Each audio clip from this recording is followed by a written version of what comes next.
Bismillahirrahmanirrahim. Assalamualaikum warahmatullahi wabarakatuh. Alhamdulillahi rabbil alamin. Allahumma salli ala sayyidina Muhammad wa ala alihi wa ashabihi ajma'in, amma ba'du. Bapak Ibu yang dirahmati oleh Allah, tadi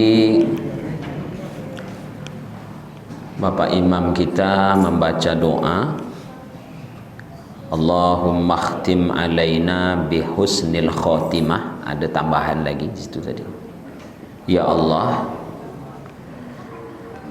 tutupkanlah, akhirkanlah hidup kami itu bihusnil khotimah, dengan penutup yang baik.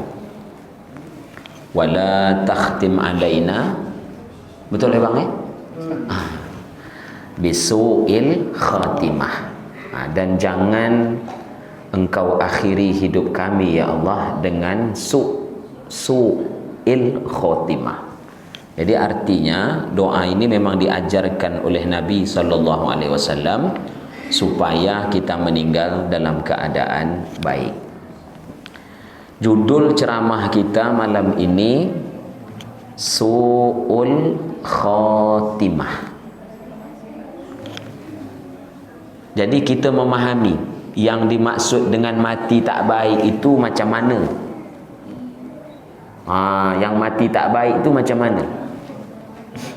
Ini Imam cakap, kalau ada orang sakaratul maut, la ilaha illallah, dia ngucap jelas, husnul khotimahnya jelas. Tapi kalau ada orang la ilaha illallah, kita bimbing, rupa kita tak dengar. Jangan pula kita katakan dia meninggal dalam keadaan su'ul khotimah. Tak boleh. Jadi standar orang akhir hidupnya baik itu bukan itu, tapi ada yang lain. Jelas ya Pak ya? Dah. Sebab di sini Bapak Ibu yang dirahmati oleh Allah, ini ada dua hadis. Waktu kita sekitar 38 minit. Ada seseorang sejak dahulu kala, ini dalam riwayat, amalnya selalu baik. Amalnya baik. Amalnya itu amal ahlul jannah, tetapi ujungnya justru jadi penduduk neraka di ujung akhirnya hidupnya itu. Ada juga satu riwayat lagi justru kebalikan, sama-sama sahih. Awalnya tak elok. Sebulan sebelum meninggal elok. Itu ulama sepakat tu. Tetap dia husnul khatimah. Kalau dosa-dosa lain itu urusan Allah. Nah, jadi su'ul khatimah itu macam mana Pak Ustaz? Tak ada yang tanya, saya tanya seorang. Lepas tu saya jawab seorang. Nah, ni saya sebutkan, ini cerita ni. Wa yarwiya, diriwayatkan, annahu kana bi Misra rajulun multazimun masjidan lil azani was salah. Telah dikisahkan di Misra tu berarti dekat Mesir Pak. Ini cerita ni, cerita Mesir ni. Cerita Mesir. Dikisahkan ada seorang laki-laki dekat Mesir, ibu. Laki-laki ini rajin betul pergi ke masjid. Ini untuk awak ni, untuk kita-kita ni. Multazimun masjidan, sering betul ke masjid tu. Kenapa dia sering ke masjid? Lil azani wassalah, supaya dia bisa azan dan bisa solat jamaah. Rajin. Jadi sebelum maghrib, hayya 'alas salah,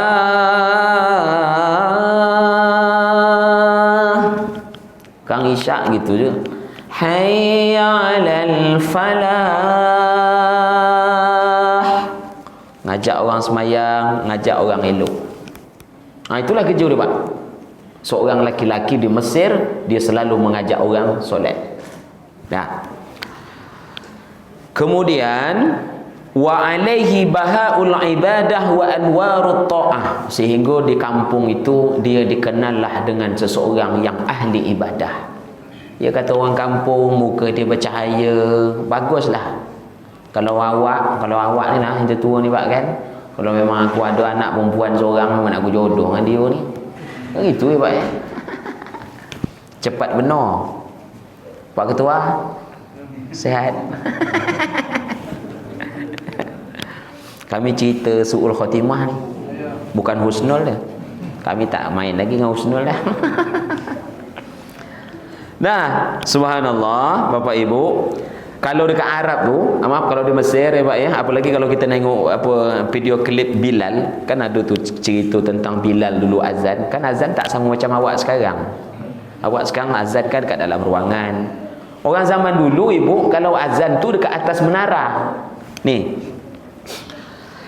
Farakiya yauman al-manarah ala adatihi lil azan. Kebiasaan orang Mesir azan, dia memanjat menara. Manarah tu menara. Tinggi dia.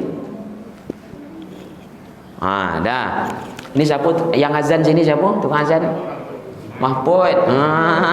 Mahpud bapak tu tukang azan juga Pud. Sekian tahun dulu azan terus. Aduh, ibu tu datang nak dijodoh awak dengan anak dia. dah datang belum? Sabar.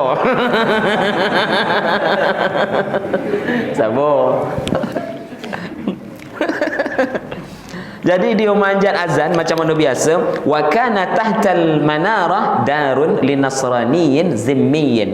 Kalau dari atas menara tu, ni maaf cakap, kalau di Mesir tu orang hidup kan di apartemen. Jadi kalau kita manjat agak lantai 3, 4, itu kan rumah bawah tu. Jadi suatu hari azan, di bawah itu ada rumah atau apartemen milik orang Nasrani. Itu kalau musim panas, Bapak Ibu, di Arab tu jendela buka tu, awak nampak ibu-ibu tu masak, nampak. Kalau panas dibukanya, tapi kalau musim sejuk macam sekarang ni, ini kan sekarang ni kan masjid kan musim sejuk ni. Kalau musim sejuk macam ni, tak berbuka tu jendela tu, tambah sejuk. Jadi fantala'a fiha fara'a ibnatan sahibad dar. Tengah azan ni Bu, dekat rumah orang Nasrani bawah tu, nampaklah dia ibnah. Ibnah tu apa? Anak perempuan orang tu. Ini untung ni, tempat azan kita kena pagar depan tu kan. Tak ada jendela kan. Awak sempat tengah azan lupa salah, hayya ala, upu Siti lewat, hayya ala Siti. Dah orang dengar kan.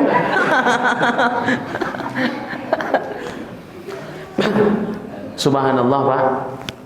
Ini cerita benar, kerana dia ditulis oleh ulama. Imam Qurtubi ni puluhan tahun yang lalu, hampir 100 tahun dia hidup, dah ada cerita tu dah. Nah, subhanallah. Lalu dia nampak perempuan tadi, ibnatan, lawa. Orang Mesir tu lawa pakcik. Lawa pak. Saya alhamdulillah lah selesai kuliah. Iya, tak bengak saya tu. Lawa. Yang paling beruntung tu, orang Mesir tak dendak dengan saya. Itu aja untungnya.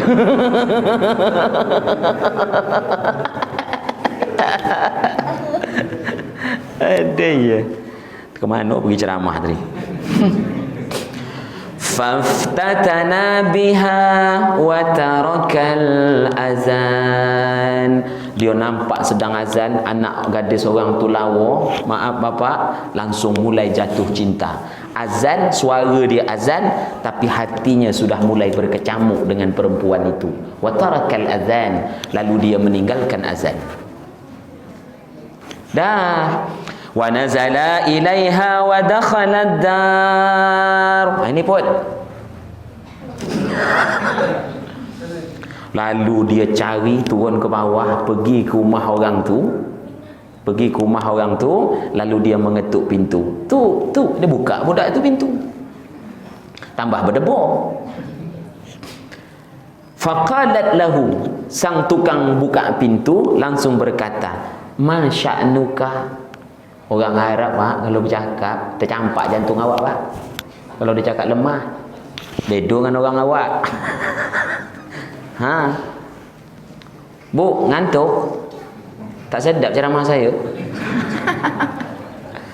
Ma sya'nuka. Jadi bu, kata perempuan itu, Pak Haji, ma sya'nuka, apa keinginanmu? Maza turid, apa yang engkau inginkan? Faqala, orang jantan tadi langsung jawab, anti urid, yang aku inginkan kamu. Aku datang kemari ni gara-gara kamu. Itu lemah awak tu. Ya bang ya, banyak tu lemah. Maksud saya perempuan tu lemah dia kalau cakap gitu. Aku datang ni ndak dengan kau. Tapi kalau budak perempuan tu dia agak kuat sikit, tak ejen tak kira aku ndak dengan kau tu. Itu awak dulu tu.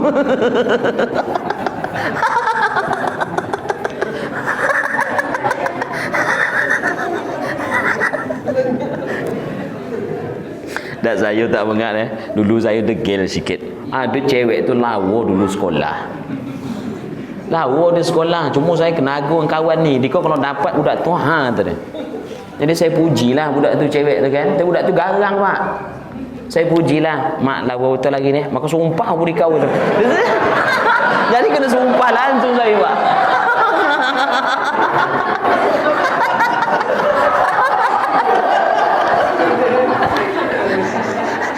Jadi jangan sebarang dekat awak, kena sumpah dulu. Budak sekarang ni kan tak ada, paling dia diam aja.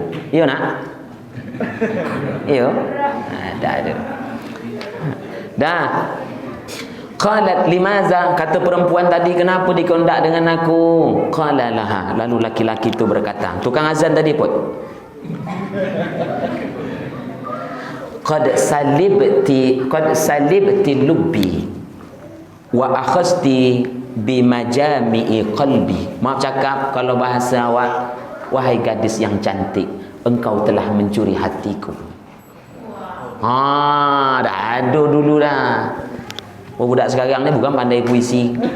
Paling aku nak dengan kau, tak izin ke? Dah jawab gitu aja.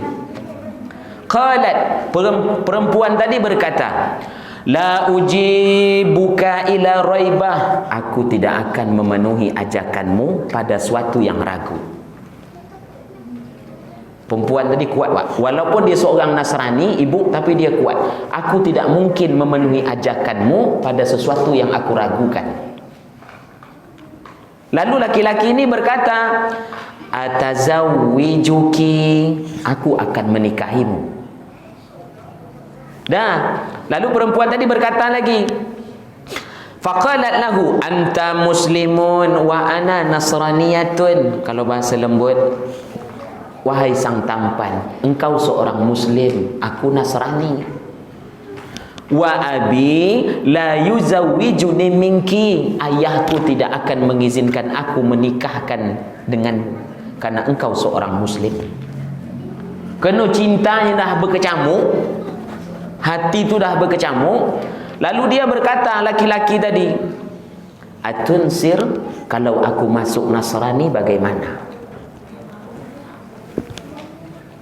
Nah, subhanallah. Qalat, lalu perempuan tadi berkata, in fa'alta af'al, kalau seandainya engkau masuk dalam agamaku, maka aku siap menikah denganmu. Banyak macam ini Ustaz? Banyak Pak. Saya dah berapa orang ada ibu nangis. Kenapa nangis ibu? Anak aku Kristen Ustaz. Ada. Buat berdoa bu, mudah-mudahan besok balik lagi. Ya kan? Dah. Lalu, berarti kan timur ni dah. Berarti perempuan tadi menyanggupi. Falamma kana fi asna'i dzalikal yawm raqiya ila sath kana fid dar. Kena dia tadi nak masuk agama Nasrani, hendak dengan perempuan itu, diizinkan masuk dalam rumah, bual-bual lah berdua-dua. Begitu berbual, ayah tu balik. Begitu ayah dia balik, laki-laki ni takut, manjat loteng. Pernah pak macam itu, manjat loteng awak? Tak pernah dah pak ya. Paling awak duduk tingkap. Dari tingkap kan gitu. Ini suden atau leman ni? Jadi manjat loteng ibu, maaf cakap, fasa kotor.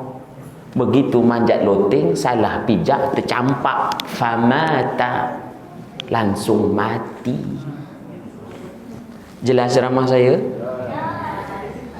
Subhanallah, baru saja meninggalkan Islam, murtad, masuk kepada agama Nasrani, belum sempat 1 hari meninggal. Dulunya tukang azan, dulunya rajin solat. Inilah yang dimaksud dengan su'ul khatimah. Orang yang meninggalnya tak elok, inilah yang dimaksud oleh doa Nabi SAW. Na'udzubillah summa na'udzubillah. Itu dia salah satu contoh. Nah, Bapak Ibu yang dirahmati oleh Allah Subhanahu wa taala, jadi maaf cakap di sini dituliskan sekali. Jadi kita maaf, ini kan orang ni kan elok tadi. Kalau ada orang elok, kita senang, tapi jangan terlalu dipuji kata ulama. Di sini dituliskan, kadang kita ada kawan kaya raya, saking senangnya kita dengan kawan kita, kita selalu memujinya di depan orang lain. Lalu apa kata ulama? Jangan kau puji berlebih-lebihan, karena bisa jadi dia akan merampas hartamu. Ada sahabat kita hari ini jabatannya tinggi, kita puji. Kata ulama, jangan terlalu kau puji. Kau boleh senang dengan dia, karena suatu hari dia akan menginjak kamu. Sederhana aja.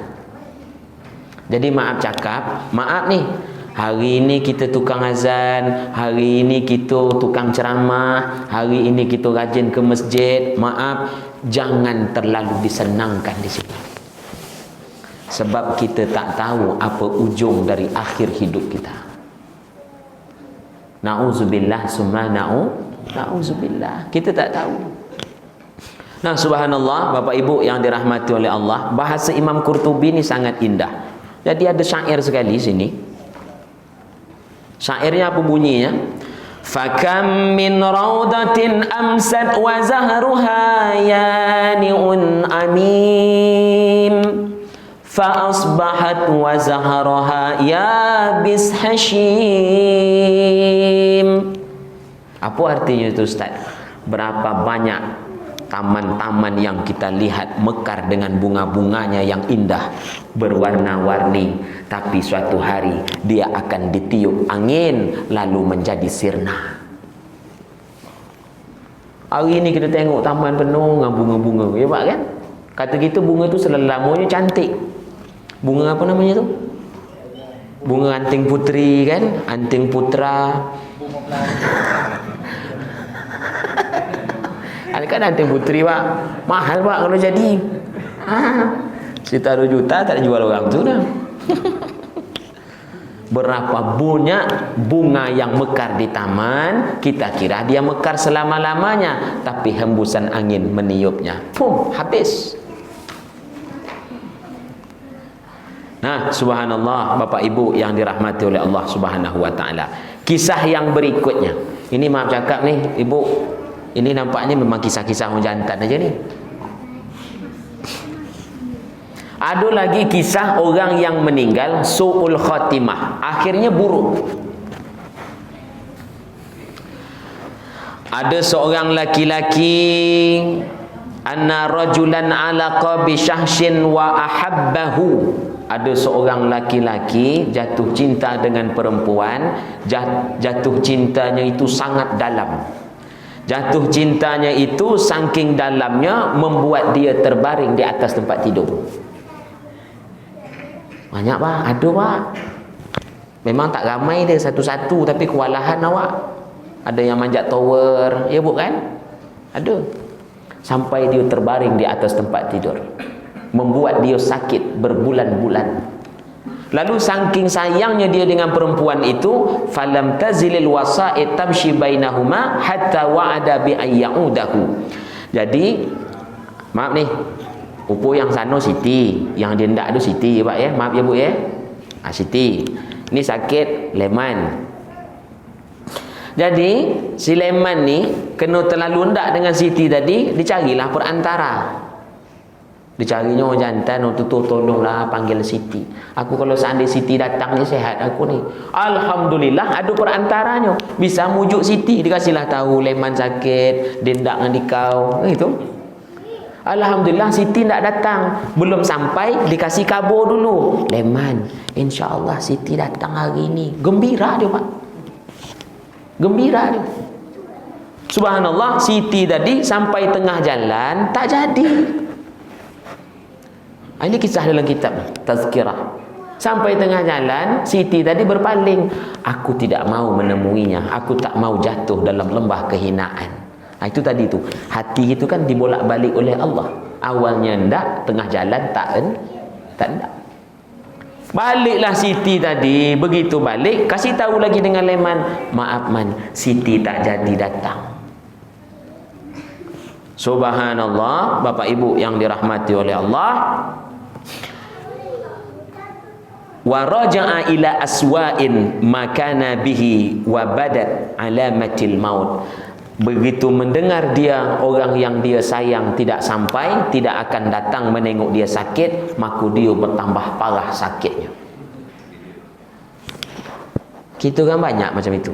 Mungkin tidak pada pasangan kan, tapi orang lain mungkin dia buat kan. Awak satu kampung, mungkin awak berkelahi kan. Pas menjelang sakaratul maut kita berharap kita berdamai, rupa tidak, tambah parah sakit itu. Rupanya dia betul-betul benci dengan awak sampai segitunya. Nah, subhanallah Bapak Ibu yang dirahmati oleh Allah Subhanahu wa taala. Lalu dia bertambah sakit, kata yang bercerita ini, dia kan ada qala ar-rawi, periwayat kisah tu.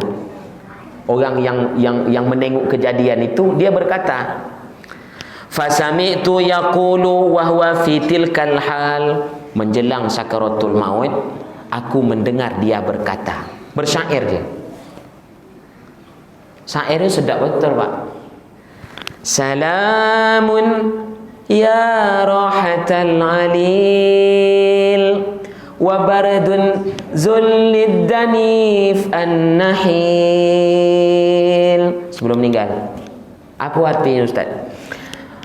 Salam, oh pelipur lara. Oh pelipur lara. Apa arti lagi? Penyejuk jiwaku yang nista, yang kurus kering dihimpit duka. Saya ulang lagi, payah tu Pak. Wahai pelipur lara, penyejuk jiwaku yang nista, yang kurus kering dihimpit duka. Rohaki ashhi ila fuadi min rahmatil khaliq al-khalil. Apa artinya? Kata orang jantan ni sebelum meninggal, wahai perempuan yang cantik, cintamu lebih aku harapkan daripada kasih Tuhanku. Cintamu, wahai perempuan yang cantik jelita, lebih dibutuhkan oleh hatiku dibandingkan rahmat Tuhanku. Ini maaf nih, maaf betul, maaf betul. Berapa banyak ibu perempuan, maaf ibu ya, suaminya meninggal lalu dia kurus kering seolah-olah hidupnya habis. Betul? Banyak juga orang jantan macam itu. Tapi satu-satunya Pak. Orang jantan biasa kalau isteri meninggal paling 2 minggu lah kering. Lepas tu basah lah. Macam tak iya je ceramah saya. Kalau lepas itu 2 minggu lepas itu dia buat kelaku lah. Itu mantap tu, tak apa-apa. Sebab awak nak nyambung hidup.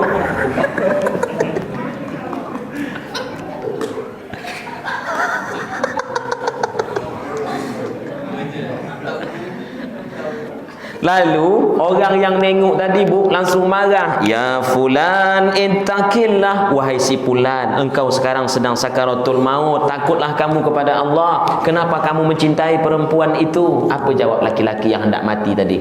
Qad kana makana. Apa artinya? Biarkanlah terjadi sesuatu yang sudah terjadi. Jadi dia pasrah betul, putus asa. Nah, fakumtu anhu fama jawaztu baba darihi hatta sami'tu sayhatal maut. Kata orang yang punya cerita tadi, Pak, begitu aku sampai, aku berdiri dari dia, lalu aku menuju pintu. Begitu aku menuju pintu, aku mendengar suara kematian menghampirinya.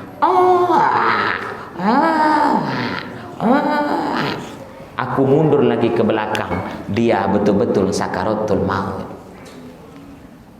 Jelas bu cerita saya? Itulah su'ul khotimah. Orang mati buruk itu macam itulah dia. Ada berapa menit lagi bang? Berapa menit lagi? 12 lagi ya. Saya nak ambil kisah aja. Jadi supaya kita faham. Apa lagi Ustaz? Contoh yang lain orang meninggal tapi su'ul khotimah. Jadi saya simpulkan, saya anukan. Bukan berarti orang macam awak ni memakmurkan masjid kita ni, besok meninggal la ilaha illallah, boleh tak ucap? Kita tak dengar dia ucap. Jangan kata kita dia su'ul khotimah. Bukan itu maksudnya. Tapi apa yang dia lakukan di akhir-akhir hidup itu, itulah yang dimaksudkan dia husnul khotimah atau su'ul khotimah. Ni Bang Haji Ipan, ni maaf, ini cerita untuk kita ni terakhir ni. Ceritanya banyak, saya ngambil yang terakhir ni. Ada lagi kisah yang lebih menarik. Wa yarwiya anna rajulan asiran musliman. Dahulu ada seorang laki-laki muslim menjadi tawanan perang. Orang Islam dulu kan berperang ya Pak ya. Lalu kalah, ni orang muslim jadi tawanan. Laki-laki muslim menjadi tawanan perang orang Nasrani. Subhanallah, disebutkan di dalam kitab wa kana hafizan lil Quran. Laki-laki yang menjadi tawanan perang ini, ibu, dia hafiz Quran. Dia hafiz Quran. Ini hati-hati anak-anak bapak yang hafal Quran. Subhanallah, khussa bi khidmati rahibaini. Kena dia tawanan perang, dia diwajibkan oleh orang Nasrani untuk berkhidmat kepada dua orang pendeta. Makan pendeta dia buat, baju pendeta tu dibasuhnya, maaf cakap dia jadi pembantu lah. Kena dia tawanan perang. Kan gitu tu kalau dekat penjara kan gitu tu. Yang tahanan-tahanan tu kan gitu. Ada kerja satu hari banyak, cuma kena kasih nasi bungkus, memang dihukum dia macam itu. Betul Pak? Subhanallah, kena dia tawanan perang tadi, dia setiap kali beri air dengan pendeta, ngaji. Ni beri air dengan pendeta, ngaji.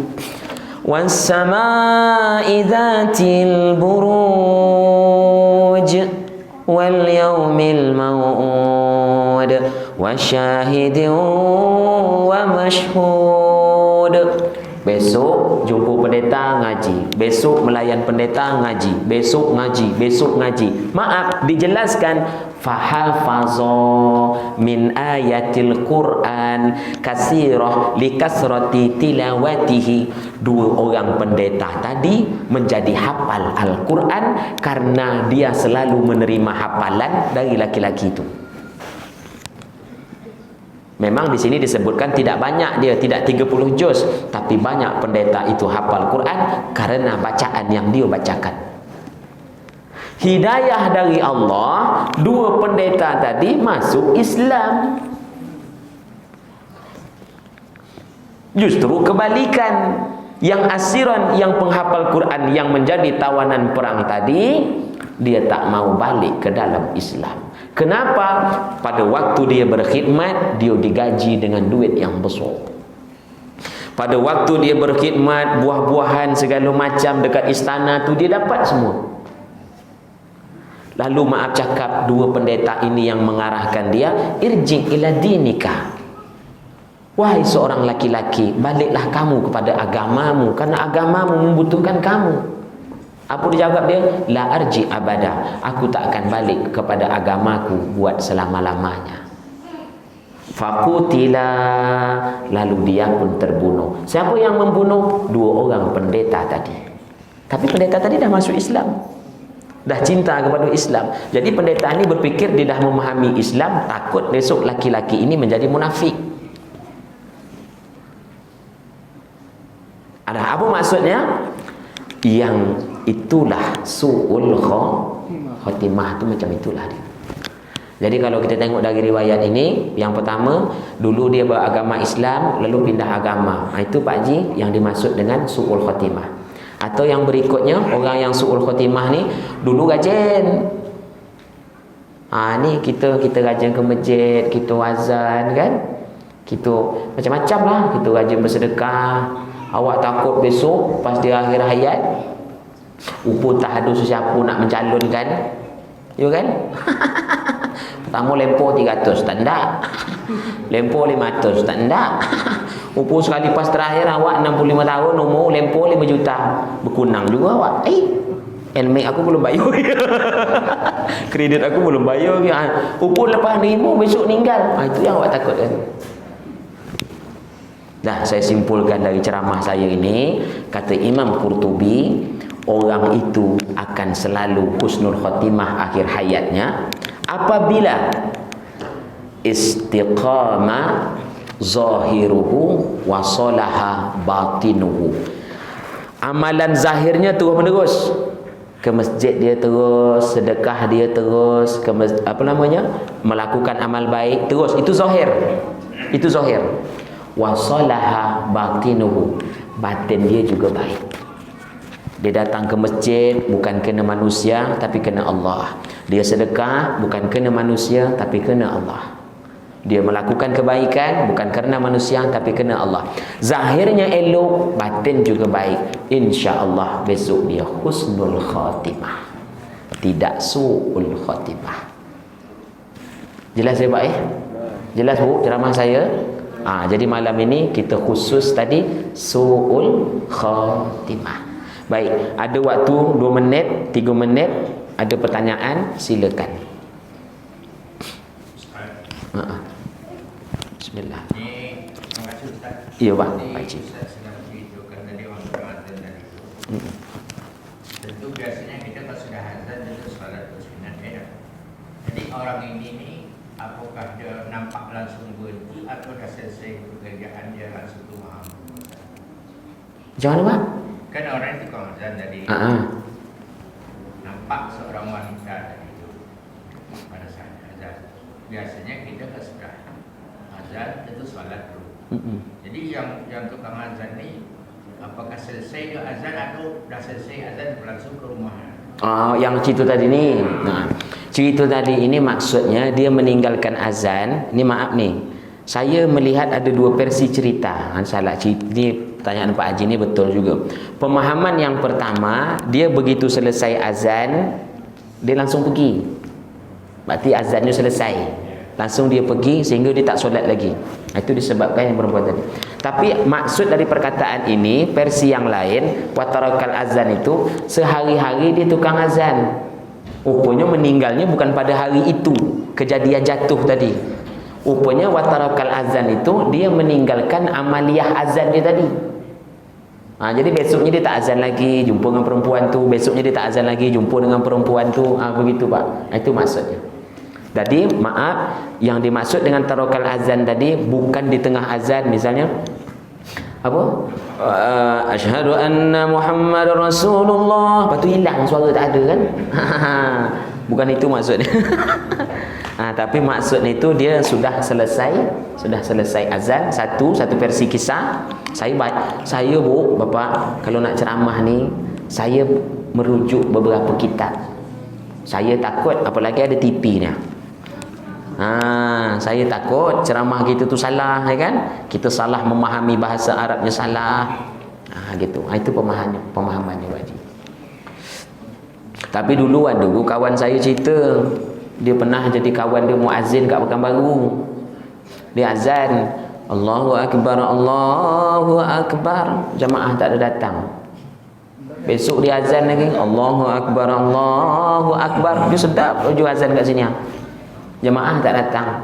Tapi dia tugas azan. Akhirnya suatu hari kena jamaah tak datang, dia azan tak berdiri lagi tu, tapi azan sambil nonton. Allahu Akbar, Allahu Akbar sambil goling. Pas pula pakai singlet. Pas pakai singlet itu. Pas pula jamaah datang. Jadi begitu jamaah tu datang, masuk kamar dia azan sambil goling pakai singlet. Sebab suara tu agak lain sikit. Nah, satu lagi. Silakan ibu.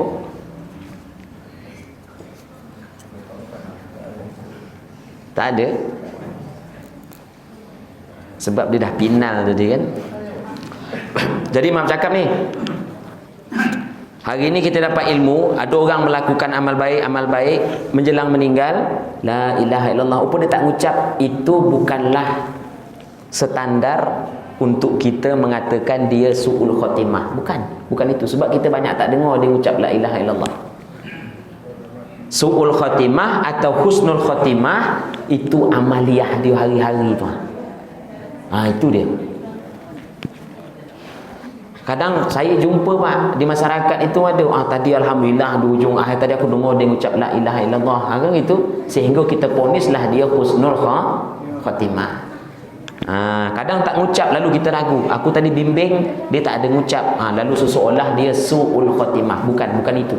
Tapi inilah kisah-kisah tadi ini untuk kita jadi acuan. Demikianlah Bapak Ibu yang dirahmati oleh Allah. Mudah-mudahan ini jadi ingatan. Saya sudahi. Wassalamualaikum warahmatullahi wabarakatuh.